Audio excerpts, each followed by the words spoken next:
Hello friends, તૃષાની રસોઈમાં તમારું સ્વાગત છે। આજે આપણે બનાવીશું આખા ગુવારનું શાક। આપણે આજે ગુવારનું શાક કુકરમાં બનાવીશું અને બહુ મસ્ત એકદમ સરસ ટેસ્ટી અને ફટાફટ બની જાય તે રીતે આજે આપણે આખા ગુવારનું શાક બનાવી અને તૈયાર કરી લઈએ। આખા ગુવારનું શાક બનાવવા માટે મેં અહીંયા થોડોક ગુવાર લીધેલો છે અને ગુવાર આપણે સરસ કૂણો હોય તેવી જ રીતનો ગુવાર લેવાનો છે, કેમ કે આપણે આજે આખા ગુવારનું શાક બનાવીશું। બહુ કડક ગુવાર હશે તો તે ચડવામાં કેવડાવશે અને તેની જે આ નસોનો ભાગ હોય તે પણ ખાવામાં આવશે। કૂણો હશે તો તે સરસ બધું કૂક થઈ જશે। હવે આપણે આ ગુવાર છે એનો આગળનો ભાગ અને પાછળનો ભાગ બંને કટ કરી લેશું અને બહુ સિંગ મોટી હોય તો વચ્ચેથી બે કટ કરી લેવાના। અત્યારે આપણે આખો જ રાખીશું। આ રીતે એનો ઉપરનો ભાગ અને નીચેનો ભાગ કાઢી લે બધા ગુવારમાંથી। મેં ગુવારને આગળનો ભાગ અને પાછળનો ભાગ કટ કરી લીધેલો છે અને હું અહીંયા એક નાની સાઈઝનું બટેકું લઈશ, એની છાલ ઉતારી લેશું અને કટ કરી લઈશ। આપણે મોટા ટુકડામાં જ આને પણ કટ કરવાનું છે, કેમ કે આપણે આખો ગુવાર લીધેલો છે। નાના ટુકડા કરીશું તો બટેકા સાવ બફાઈ જશે। આ રીતે ગુવાર અને બટેકા કટ થઈ ગયા। હવે આપણે આનો વઘાર કરી લઈએ। હવે મેં ગેસ ચાલુ કરી અહીંયા કુકર મૂકી દીધેલું છે અને આપણે આમાં 2 ચમચા તેલ ઉમેરીશું।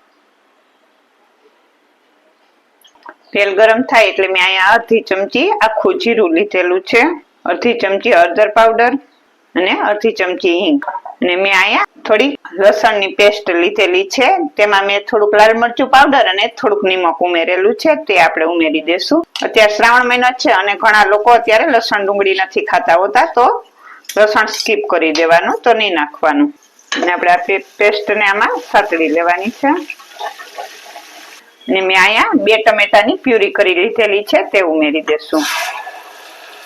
આપણે પ્યુરીને સાતળી લેશું થોડી વાર માટે। હવે આ પ્યુરી સરસ સતળાઈ ગઈ છે, તમે જોઈ શકો છો તેલ પણ સરસ છૂટું પડી ગયું। હવે આપણે આમાં મસાલા કરી લઈએ। મેં અડધી ચમચી જેટલું લાલ મરચું પાવડર પેલા ઉમેરેલું, અત્યારે અડધી ચમચી જેટલું ઉમેરીશ।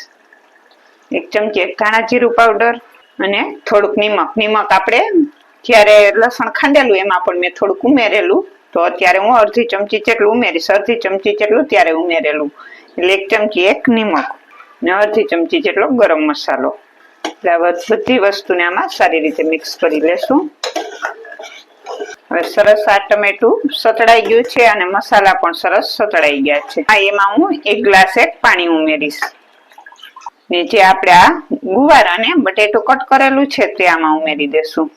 ગુવાર આખો છે એટલે પાણીનો ભાગ થોડોક વધારે નાખવાનો, પાણીનું વધારે ઉમેરવાનું અને આપણે આને મિક્સ કરી લેશું। હવે કુકરનું ઢાંકણું બંધ કરી અને 4 થી 5 વિસલ કરી લેશું। હવે આપણે શાકની સીટી થઈ ગઈ અને વરાળ નીકળી જાય ત્યાં સુધીમાં મેં અહીંયા 2 ચમચી જેટલો ચણાનો લોટ લીધેલો છે, નાની નાની 2 ચમચી લીધેલો છે, આપણે તેને શેકી લેશું।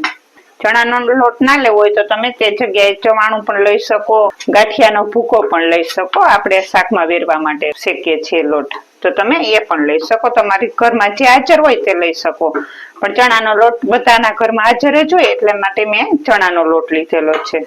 આપણે આને ધીમા ગેસ ઉપર સરસ શેકી લેશું લોટને અને ચણાનો લોટ તમે શેકતા હશો તો તેની સરસ સુગંધ આવવા માંડશે, એટલે તમને ખબર પડી જશે કે લોટ શેકાઈ ગયો।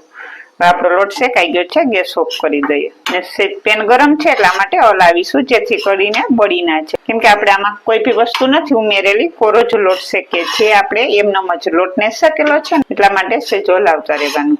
તમે જોઈ શકો છો આપણું શાક સરસ એકદમ મસ્ત ચડી ગયું છે ને ગુવાર પણ સરસ ચડી ગયો, બટેકું ચડી ગયું, બધું સરસ ચડી ગયું। હવે જે આપણે આ લોટ શેકેલો છે તેમાંથી 1 ચમચી એક લોટામાં ઉમેરીશું આપણે અને મિક્સ કરી લેશું।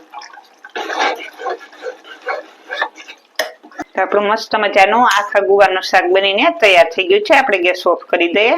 તમે જોઈ શકો છો તેલ પણ સરસ ઉપર છૂટું પડી ગયું છે। ગેસ ઓફ કરી દઈએ ને ઉપરથી હું લીલા ધાણા ભાજી ઉમેરી દઈશ અને મિક્સ કરી લેશું। તો મસ્ત મજાનું સરસ એકદમ ટેસ્ટી એવું આખા ગુવારનું શાક બનીને તૈયાર થઈ ગયું। આપણે એને સર્વ કરીએ। શાકને સર્વ કરું, 2 રોટલીની જગ્યાએ 4 રોટલી ખવાઈ જાય તેવું મસ્ત મજાનું આખા ગુવાર બટેકાનું શાક બનીને તૈયાર થઈ ગયું છે। ને જો તમે લોકો બટેકું ના ખાતા હોય તો બટેટું સ્કીપ કરી દેવાનું, બટેટું નહીં ઉમેરો તો પણ મસ્ત આખા ગુવારનું શાક તમને ભાવશે। પછી હું ધાણા ભાજી ઉમેરી દઉં। એકદમ મસ્ત એવું આખા ગુવારનું શાક બની અને તૈયાર થઈ ગયું. બહુ ટેસ્ટી બનીને શાક તૈયાર થશે. આ રીતે તમે બનાવશો ને તો ઓલું આપણે ગુવાર બટેકાનું શાક તો હંમેશા બનાવતા જ હોઈએ, પણ આ રીતે બનાવીએ તો મસ્ત શાક પણ ખાવા મળે અને બધાને જે લોકો નથી ગુવાર ખાતા ને એ લોકો પણ આ રીતે શાક બનાવશો તો ખાવા મળશે. એકદમ સરસ ટેસ્ટી એવું આખા ગુવારનું શાક બની અને તૈયાર થઈ ગયું છે. તો આજની આ તમને રેસીપી સારી લાગે તો એક લાઈક કરી દેજો, તમારા ફ્રેન્ડ સર્કલમાં શેર કરી દેજો અને ચેનલને સબસ્ક્રાઇબ કરી દેજો. તો મસ્ત મજાનું એકદમ સરસ ટેસ્ટી એવું આખા ગુવારનું શાક બની અને તૈયાર થઈ ગયું છે. અને આપણે કુકરમાં બનાવેલું એટલે ફટાફટ બની પણ જાય. તો મસ્ત સરસ એકદમ ટેસ્ટી એવું શાક બનીને તૈયાર થઈ ગયું છે.